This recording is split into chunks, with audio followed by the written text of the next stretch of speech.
The steady beep of hospital monitors pulled me from darkness.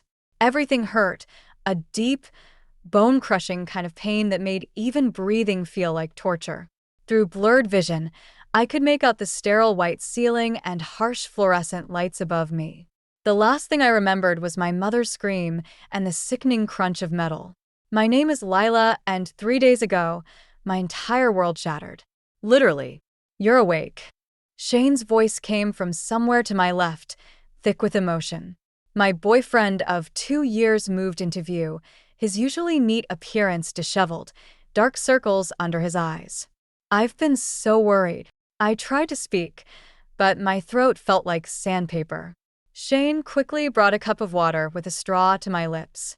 As I sipped, the fog in my mind started to clear, bringing with it a flood of questions and a growing sense of dread. "My parents," I managed to whisper. Shane's face crumpled. He didn't need to say anything. His expression told me everything I didn't want to know. "I'm so sorry, Lila," he said, gripping my hand. "The truck driver. He fell asleep at the wheel. Your parents didn't suffer." The words hit me like physical blows. I wanted to scream, to cry, to throw something, but my body wouldn't cooperate. That's when I realized something else was terribly wrong. I couldn't feel my legs. "Shane." My voice cracked with panic. I can't feel." "The doctors say it might be temporary," he rushed to explain, squeezing my hand tighter. "The swelling needs to go down before they can know for sure." I closed my eyes, trying to process everything. In one moment, I'd lost my parents and possibly my ability to walk. The universe had a sick sense of humor. "I know this isn't the right time," Shane said softly, "but I want you to know you're not alone. I'm here. In fact." He paused, reaching into his pocket. "I think we should get married. I'll take care of you, I promise." I stared at the simple diamond ring he held out, feeling strangely detached. Something in his voice, in the timing of it all, felt wrong. But I was too numb, too broken to understand why. Little did I know, this was just the beginning of my nightmare.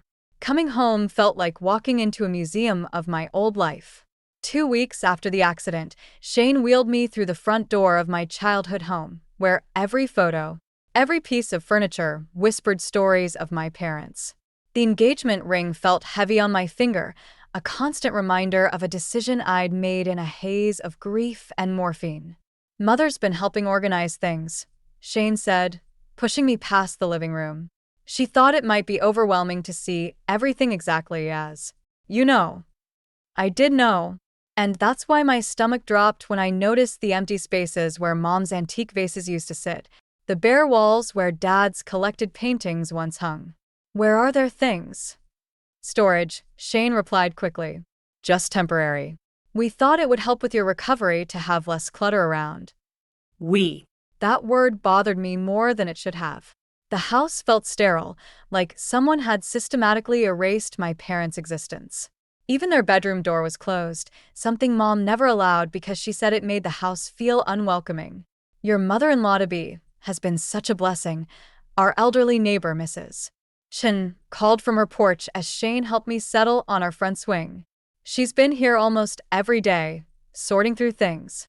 I forced a smile, but something cold settled in my chest. Every day? Why hadn't Shane mentioned that? Later that night, I wheeled myself to the kitchen for water, stopping when I heard voices from the back porch. Shane and his mother, Valerie. "The realtor thinks we could get at least $800,000, Valerie whispered. "Once you're married, it'll be easier to convince her to sell. She's in no condition to maintain this place anyway." "Mom, it's too soon," Shane protested weakly. "She just lost her parents. And she needs to move forward. That's what you're there for, darling. To help her see reason." I sat there in the darkness, my hands gripping my wheelchair's arms until my knuckles turned white. The engagement ring caught the moonlight, no longer looking like a symbol of love, but a carefully placed shackle. They were planning my future without me. But they'd forgotten one thing. I might be broken, but I wasn't blind. The breaking point came 3 days after I overheard their conversation. I was wheeling through Dad's study, the one room Valerie hadn't organized yet, when I noticed his prized Rolex missing from its stand. The watch had been a gift from his father, meant to be passed down. My hands trembled as I called Shane at work. "Oh, that old thing?" He sounded distracted. "Mom took it to get cleaned. She thought it would make a nice wedding gift for us." The lie stung worse than the theft.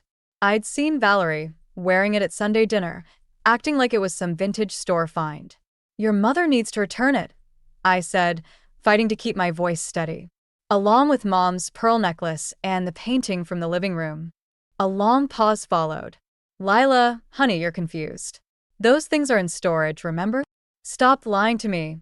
The words exploded out before I could stop them. "I saw the pearl necklace in your mother's jewelry box when she was showing off her collection. And that painting? Your father's office assistant posted a photo of it hanging in their house on Instagram. You're spying on my family?" Shane's voice turned cold. "This isn't healthy, Lila. The doctors said stress could delay your recovery." Just then, I heard the front door open. Valerie's voice floated up the stairs, followed by unfamiliar footsteps. "The antique dealer is here," she called out cheerfully. "We're just going to look at a few pieces." I hung up on Shane and wheeled myself to the top of the stairs. Below, Valerie was leading a man with an appraiser's badge toward my mother's china cabinet. "These pieces have been in the family for generations," she was saying. "My future daughter-in-law wants to modernize, you see." Something snapped inside me. I grabbed the heaviest book from the nearby shelf and hurled it down the stairs. It crashed into the cabinet, sending my mother's precious plates shattering across the floor. "Get out!" I screamed. "Get out of my house." Valerie's mask slipped for just a moment, revealing the calculating look beneath her concerned expression. "Poor dear," she said to the appraiser. "The accident affected her more than we thought." I'd never felt more clear-headed in my life. Tessa arrived for my physical therapy session to find me still shaking from the confrontation. One look at the shattered china and my tear-streaked face told her something was wrong. She wheeled me onto the back porch, away from Valerie's earshot. "They're stealing everything," I whispered, twisting the engagement ring on my finger. "Not just taking, stealing. And Shane, he's helping them." Tessa's jaw tightened. "I was afraid of this. Remember last week when I mentioned seeing their car at that auction house?" My stomach dropped. "What auction house?" "The one downtown that specializes in estate sales." She pulled out her phone, showing me a website. "Look familiar?" My breath caught. There, listed for upcoming auction, was my mother's entire collection of Victorian silver. The collection she'd spent 20 years building. The one Shane claimed was in storage. "The listing's under Rivers Estate Sales," Tessa said quietly. "They've been doing this systematically, Lila. And I don't think they're planning to stop." A text from Shane lit up my phone. "Mom's worried about your emotional state. Maybe we should consider some help." They were going to paint me as unstable. The realization hit like ice water. If they succeeded, I'd lose everything, not just my parents' belongings, but my autonomy, my home, maybe even my sanity. "We need proof," I said, my voice steadier than I felt. "Real proof, not just suspicions." Tessa hesitated, then pulled something else from her bag. A small security camera. "I got this yesterday." Was waiting for the right time to suggest it. "If Shane finds it." "He won't. Trust me, these are good." "But Lila." She gripped my hand. "Are you sure you want to know everything? Sometimes ignorance is." "They're erasing my parents." I cut her off. "Piece by piece. Memory by memory. I need to know how deep this goes." As Tessa set up the camera, I heard Valerie's voice floating through the window, talking to someone on the phone.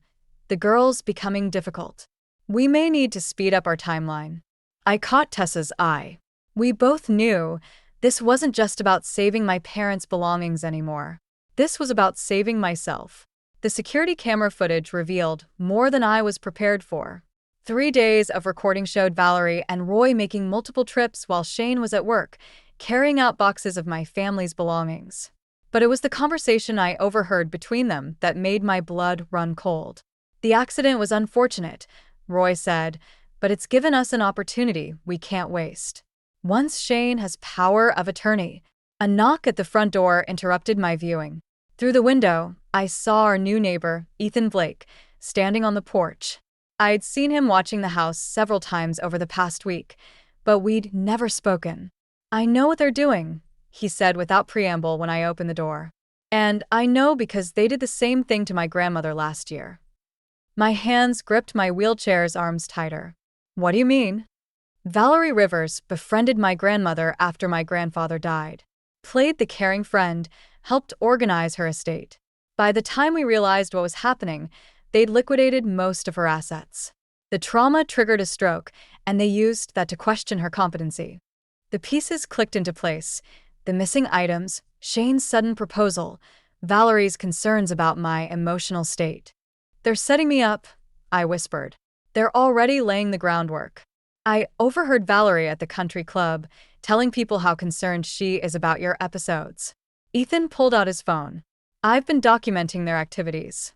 Times, dates, photos of them removing items. I tried to stop them with my grandmother, but I was too late. This time, I can help." Before I could respond, Shane's car pulled into the driveway.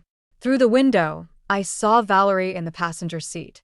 "Think about it," Ethan said quickly. "But don't wait too long. They're moving faster than you realize." As he left through the back door, I heard Shane and Valerie enter. They were discussing something in low voices about medical evaluations and what's best for everyone.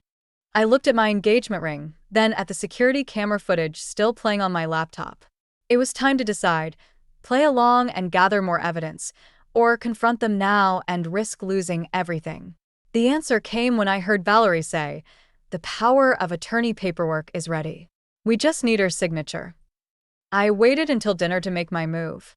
Shane, Valerie, and Roy sat around my parents' dining table, discussing my care plan, as if I wasn't even there. The power of attorney papers sat between us like a loaded gun. "Before we discuss anything else," I said, sliding my laptop forward, "I think we should watch this."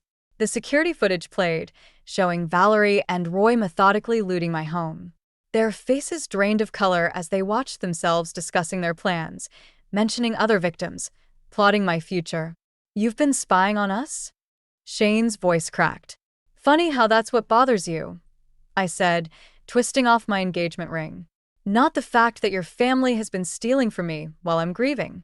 Valerie recovered first, her smile turning predatory. "Darling, this paranoid behavior is exactly why we're concerned. First the incident with the china, now secret cameras? You're clearly not coping well. I've already sent copies to my lawyer." I lied, praying they couldn't see through my bluff. "And to the police." Roy stood abruptly, his chair scraping against the floor. "You ungrateful little—" "Dad, don't." Shane's face had gone ashen. "Lila, please. We can explain." "Explain what?" "How you plan to have me declared incompetent. How many other grieving families you've done this to." Valerie's mask finally cracked. "You have no idea what you're dealing with. Who do you think they'll believe? A traumatized, unstable girl who's already showing signs of paranoid behavior? Or a concerned family trying to protect their loved one?" She reached for the power of attorney papers, but I was faster. I grabbed them and wheeled backward, but my chair caught on the rug. I toppled sideways, papers scattering across the floor. As I lay there, unable to get up, they stood over me. The look in their eyes confirmed everything. I was completely at their mercy. "Oh, sweetheart," Valerie said, helping me up with false gentleness while Roy collected the papers. "This is exactly why you need our help. Don't worry, we'll take care of everything." I caught Shane's eye, silently begging him to choose me over them. He looked away. In that moment, I realized I truly was alone. Just as Valerie reached for the power of attorney papers, the front door burst open. Tessa strode in, followed by Ethan and 2 police officers. Behind them came an elderly woman I didn't recognize, her face set in grim determination. "That's them," she said, pointing at Valerie and Roy. "The ones who stole everything from my mother." Ethan stepped forward. "Mrs. Chin wasn't their first victim, but she'll be their last." The color drained from Valerie's face. "This is ridiculous. We're helping our future daughter-in-law. By selling her parents' belongings?" Tessa pulled out her phone, showing screenshots of online auction listings. I've been tracking everything: the antiques, the artwork, even her mother's jewelry. Shane stood frozen, looking between his parents and me. "I didn't know," he whispered. "I swear, Lila, I didn't know they were." "Save it," Roy snapped. "You knew enough. Don't play innocent now." The betrayal in those words hung heavy in the air. Shane's face crumpled as his father's admission destroyed his last pretense of innocence. "Mrs. Rivers," one officer said, "we have warrant to search your property. Several items reported stolen have been traced to recent sales through your accounts." As the officers began reading rights, I noticed Valerie's hand sliding toward her purse. I remembered what was inside: my mother's locket, the last piece of jewelry I'd seen her wear before the accident. Without thinking, I pushed my wheelchair forward, knocking the purse from her grasp. It spilled open, scattering its contents across the floor. The locket landed at Shane's feet. He picked it up, finally meeting my eyes. "I thought I was protecting you," he said quietly. "But I was just being a coward." "You were," I agreed. "But at least you finally admitted it." As the officers led Valerie and Roy away, I felt no satisfaction, no triumph, just a bone-deep exhaustion and a strange sense of peace. The nightmare was ending, but not how anyone had expected. Ethan touched my shoulder gently. "Your father helped my family once, years ago. When I realized who you were, I knew I had to return the favor. Sometimes justice comes from unexpected places. And sometimes the greatest victory isn't in revenge, but in simply surviving with your soul intact." 6 months after the Rivers arrest, I stood in my parents' garden, leaning on my walker. The physical therapy was working slowly but surely. Like the spring flowers pushing through the soil, I was growing stronger each day. The doorbell rang. Through the window, I saw Shane standing on the porch, looking smaller somehow. It was the first time I'd seen him since the trial. "The police recovered most of your parents' things," he said when I opened the door, holding out a familiar wooden box. "This was in my parents' storage unit. I thought you should have it back." Inside was my father's collection of vintage watches, including his father's Rolex. But what caught my eye was an envelope tucked beneath them, my name written in my mother's handwriting. "I didn't know it was there," Shane said quickly. "I swear." I believed him this time. "Thank you," I said, not inviting him in. Some doors are better left closed. After he left, I sat in the garden to read the letter. My mother's words, written just weeks before the accident, spoke of legacy, of strength, of the power in choosing kindness over vengeance. At the bottom was a PS: "Check behind your father's old desk." There, in a hidden compartment, I found documents revealing my parents had been quietly funding a legal aid foundation for elderly victims of fraud. They'd been fighting people like the Rivers all along, in their own way. "Ready for your session?" Tessa called from the patio. Behind her, Ethan was setting up the barbecue. Sunday dinners had become our new tradition. "Just a minute," I said, watching a butterfly land on one of Mom's roses. The garden was blooming again, different from before but beautiful in its own way. Like me. I tucked the letter away, knowing I'd read it again many times. My parents had taught me that true justice isn't about revenge. It's about breaking cycles, about choosing to build rather than destroy. As I joined my friends on the patio, I realized that sometimes the best revenge isn't getting even. It's getting better. And sometimes, the hardest person to forgive isn't the one who hurt you, but yourself for not seeing it sooner. That's okay though. I had time. I had strength. And most importantly, I had tomorrow.